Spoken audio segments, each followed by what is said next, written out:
Lo que no puede ser España es un coladero, que cuando decimos la sanidad es universal en España, no es para el universo mundo, es para los españoles y los que viven aquí. La industria farmacéutica ejerce presión en todos los ámbitos sanitarios. Domina la agenda de formación de los médicos, domina la agenda de investigación. Yo le pregunto, ¿descarta usted rotundamente aplicar copago en función de la renta? Sí, yo no voy a hacer el copago. Juro que dejaré en un segundo plano mi ética y mi moral en épocas de crisis financiera. El precio de los medicamentos es puramente arbitrario. Mire, en Andalucía se tarda 35 horas para que te atiendan en urgencia. En Madrid, los grupos de los médicos se quitan unos a otros los pacientes, porque no hay listas de espera. Pues mire, yo mantengo que puede haber casos puntuales de desnutrición y que esa responsabilidad corresponde a los padres, pero... La situación está controlada.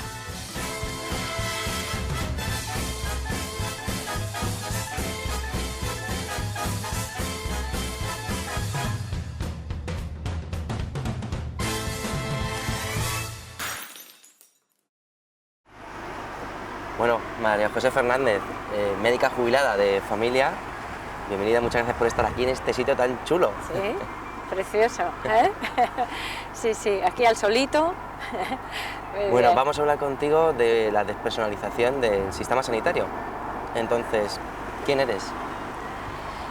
Pues como tú has dicho, yo soy una médica de familia que después de 38 años de trabajar de médica de familia, pues me he jubilado. Y en este momento, además de eso, pues soy una persona a la que le han diagnosticado un cáncer de mama y que en los últimos meses estoy haciendo un recorrido por un territorio nuevo para mí, que es el territorio de la enfermedad. Y esto me ha permitido reflexionar sobre lo que pasa en los sistemas sanitarios respecto a cómo el paciente es considerado dentro de los sistemas sanitarios. Y de aquí el tema de la despersonalización. Bueno, antes cuando te preguntaba quién eres, tú me decías muchas más cosas. Que habías ido a estudiar a Estados Unidos, que habías sido madre, que habías sido abuela. Uy, sí. Muchas más cosas. Entonces, la pregunta es muy distinta a quién eres desde el punto de vista sanitario, ¿no? Sí, eres la paciente tal con tal cosa. Sí, claro. Porque es que ¿qué es lo que un poco yo he sufrido en mí misma respecto del tema de la despersonalización? Pues yo soy muchas más cosas, ¿no? No soy un cáncer de mama, soy una persona que tengo una filosofía de vida y que tengo una vida relacional, ¿no? Para mí muy rica y muy plena, ¿no? El ser compañera de un compañero estupendo, el ser madre de una hija a la que adoro y el ser nieta de dos niños que son en este momento como mi inspiración. Eso es una cosa, ¿no? Y otra cosa es cuál es mi filosofía de vida.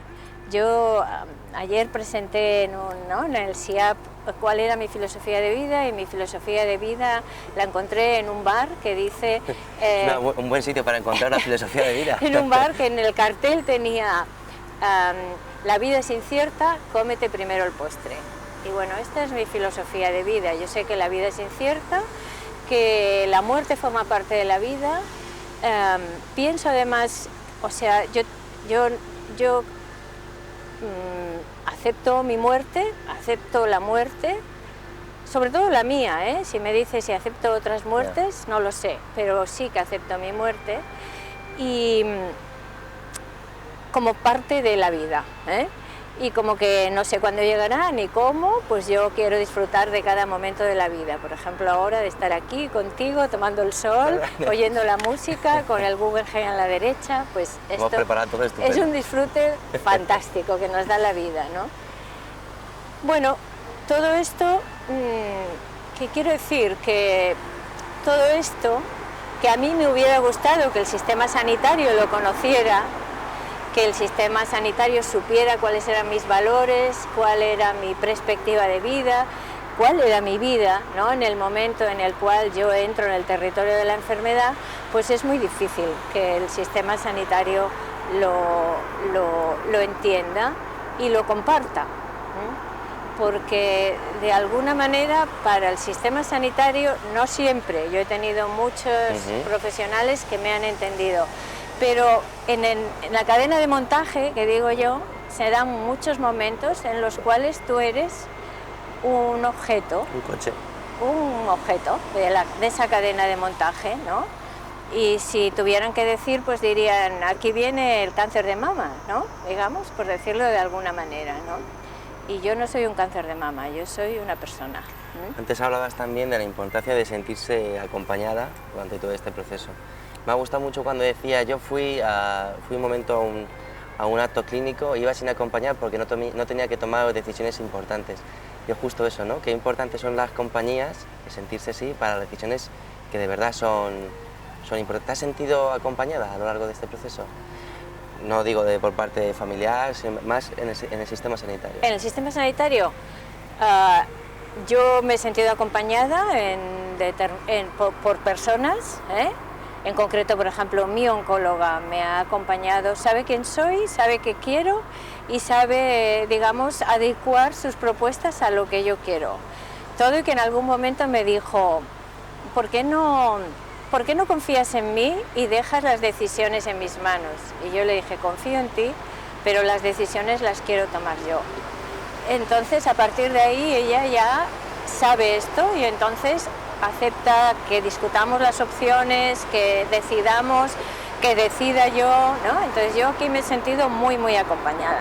Pero también ha habido montones de momentos en la cadena de montaje que he sentido que los profesionales y la organización, no solo los profesionales, no quiero cargar solo sobre los profesionales, pero la organización y los profesionales no estaban interesadas en saber quién era yo, en saber qué quería yo, en saber qué sentía yo, ¿no?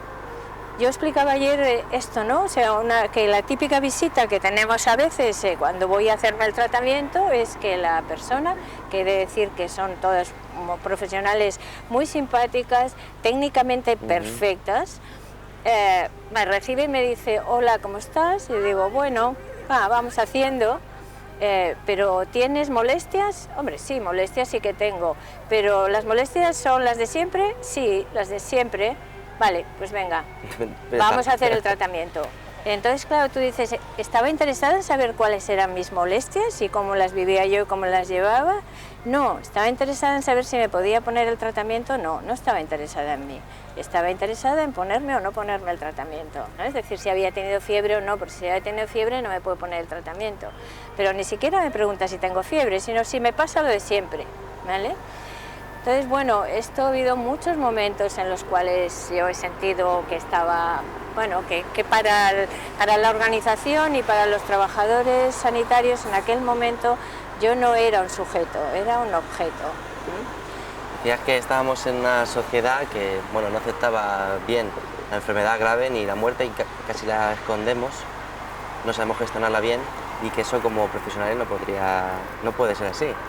Claro, yo decía que yo también en la vida, yo me he sentido muy acompañada en este caminar en el territorio de la enfermedad por muchos de mis amigos y de mi familia, de mis afectos. Pero también ha habido afectos y amigos que no han sabido acompañarme. Pero yo eso en la gente lo acepto. Y creo que son problemas que la gente tenemos con la enfermedad y con la muerte, pero yo creo que en los profesionales sanitarios esto no puede pasar, porque nuestra profesión está hecha para trabajar con personas humanas, con sujetos humanos. Y entonces no puede pasar que se niegue, digamos, la enfermedad o que se niegue el sufrimiento, o que nos alejemos, ¿no? La distancia terapéutica, nos alejemos de la persona y digamos, dejemos sola a la persona con su sufrimiento y con su enfermedad y seamos incapaces de acompañarla, ¿no? Esto en la profesión no se puede aceptar, ¿no? Muchas veces se dice, no sé si disculpando, pero o comprendiendo la situación del profesional, que los problemas suelen ser de tiempo o de instrumentos a la hora de de enfrentarse al paciente o enfrentarse a ese problema del paciente. A mí me pasa muchas veces, cuando en la guardia estoy muy agobiado, un paciente tras otro, un paciente tras otro, te das cuenta que al final, cuando recapacitas, ¿qué he hecho? ¿Cómo transmití eso? Entonces, por ejemplo, cuando yo paso a una sala a una habitación y yo pregunto, ¿cómo estás? Para cambiar el suelo. Ajá. Y tú me dices, bien. Sí. Yo te estoy preguntando, más que cómo estás, te estoy preguntando si has tenido fiebre para Ajá. poder ponerte el suelo o no, Sí, sí. por ejemplo. Sí. Entonces, ¿es un problema de tiempo, es un problema de instrumentos o es un problema de dinámicas? Yo creo que no es un problema de tiempo, ¿eh? Es un problema de actitud por parte tuya como profesional, es que aquí mezclamos a veces profesional-paciente, como profesional, de si tú quieres acercarte al otro, establecer un vínculo con el otro y demostrarle que quieres establecer ese vínculo, entenderlo, ¿vale? Y eso no es una cuestión de tiempo. Yo también, en mi experiencia, he tenido gente, por ejemplo, una persona que me llamaba por teléfono para darme una hora, una administrativa, que en la llamada de teléfono conectó conmigo de una manera extraordinaria, y fue una llamada de teléfono. Yo no la conocía, ella no me conocía a mí. Fue una llamada de teléfono, Y momentos puntuales, la anestesista en el momento que se acercó a mi camilla hizo conmigo un vínculo fuertísimo en un momento y estuvimos juntas, pues te diré, o sea, la entrevista esa que ella me hizo me pudo durar 3 minutos, ¿vale? Y en cambio me he pasado cantidad de horas en el hospital de día y no se han establecido vínculos. Entonces no es una cuestión de tiempo, es una cuestión de querer acercarte. De querer acercarte al otro, de querer vivir con el otro la enfermedad y querer vivir con el otro y reconocerlo, ¿vale? Y yo lo que digo además es que cuando tú despersonalizas al otro como profesional, te despersonalizas a ti mismo, porque la vida solo es rica si se crean vínculos y relaciones. Si no se crean vínculos y relaciones y no queremos establecerlos para no sufrir, lo que hacemos es empobrecernos totalmente, empobrecer nuestra vida. Entonces la vida solo es rica cuando estableces esos vínculos. Así que para terminar, también otra forma que se tiene de justificar esta actuación un poco de distancia es como una distancia terapéutica, es separar claramente al terapeuta del paciente como si eso fuese bueno para ambos dos. De hecho, se puso de moda hace tiempo en el MIR la pregunta de si Juan tenía que aceptar o no la petición de amistad de Facebook, Sofía, ¿no? Sí, de Facebook. Como si ponernos una coraza y yo llego a casa y directamente no me importa lo que ha pasado, fuese lo maduro. Sí. Bueno, y otra cosa, déjame que se dice es, nosotros no tenemos instrumentos para abordar todo eso. Y yo creo que eso es falso, porque el instrumento somos nosotros. El instrumento es el profesional que se acerca al otro, y ese instrumento podemos tenerlo más o menos afinado, y eso es en lo que nos deberíamos centrar. ¿Cuánto de afinado yo como profesional tengo mi instrumento, que soy yo, lo que Balin llamaba la droga doctor, para acercarme al otro? No para alejarme, no para hacer distancia, sino para acercarme. Y a mí no me gusta lo de distancia terapéutica, a mí me gusta lo de profesionalismo.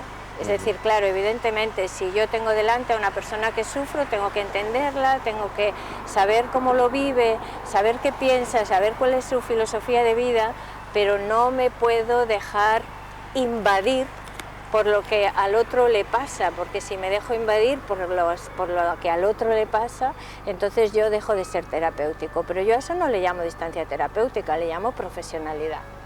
Nuestro instrumento terapéutico, que somos nosotros, tiene que estar afinado y tiene que ser profesional. Y ahí es donde nosotros tenemos que insistir, porque mucha gente joven ahora piensa que no tenemos instrumentos y entonces hemos de hacer risoterapia, no sé qué, no sé cuánto. No, hemos de afinar nuestro instrumento. Como si estuviésemos profesionalizando algunos aspectos, como si ser empático tuviese que darse en un curso, o como si... Entonces tenemos que plantearnos qué formación hemos dado para quitarnos la humanidad, que luego nos la tienen que dar en dosis pequeñitas. Claro, es esto, y es un poco volver a nosotros mismos, es decir, el instrumento soy yo. Entonces, venga, ¿cómo quiero tocar este instrumento? Quiero tocar un violín, quiero tocar un piano, algo que se adapte a mí, que sea mío, y que este instrumento esté afinado, esté concordante con el otro instrumento que nos traen, porque el otro también trae un instrumento. Entonces vamos a ver cómo lo concordamos, vamos a ver cómo lo afinamos, vamos a ver cómo somos capaces de compartirlo con el otro. Y eso es lo que yo creo que tenemos que trabajar y que aprender. Vale, mira, una frase que me gustó mucho, que tiene que ver con esa coraza que nos ponemos, que si nuestra manera de defendernos del paciente o de su sufrimiento y de no sufrir nosotros es hacer esa distancia, que parece una forma tan inmadura, tan infantil de tratar con una persona, es esa, quizás deberíamos adoptar posturas diferentes, posturas más maduras. Dijiste, si hace falta, te pides unos meses sabáticos. Claro, exacto. La negación que tanto nosotros vemos en el otro, decimos, es que los pacientes niegan. Cuando los profesionales también negamos, y negamos mucho. Cuando yo no me acerco al otro, estoy negando al otro, estoy negando su sufrimiento, estoy negando. Y la negación, que a veces es necesaria, provisionalmente para defendernos un poco, tal, si tú la llevas, digamos, digamos, es para ti una forma profesional de trabajar, eso es una forma errónea de trabajar y una forma muy infantil de trabajar. Entonces, tú puedes estar muy cansado, puedes estar en el hospital de día y cansadísimo de ver pacientes con cáncer, es verdad, es duro y tal, pues entonces desarrolla defensas maduras, no defensas infantiles, negadoras.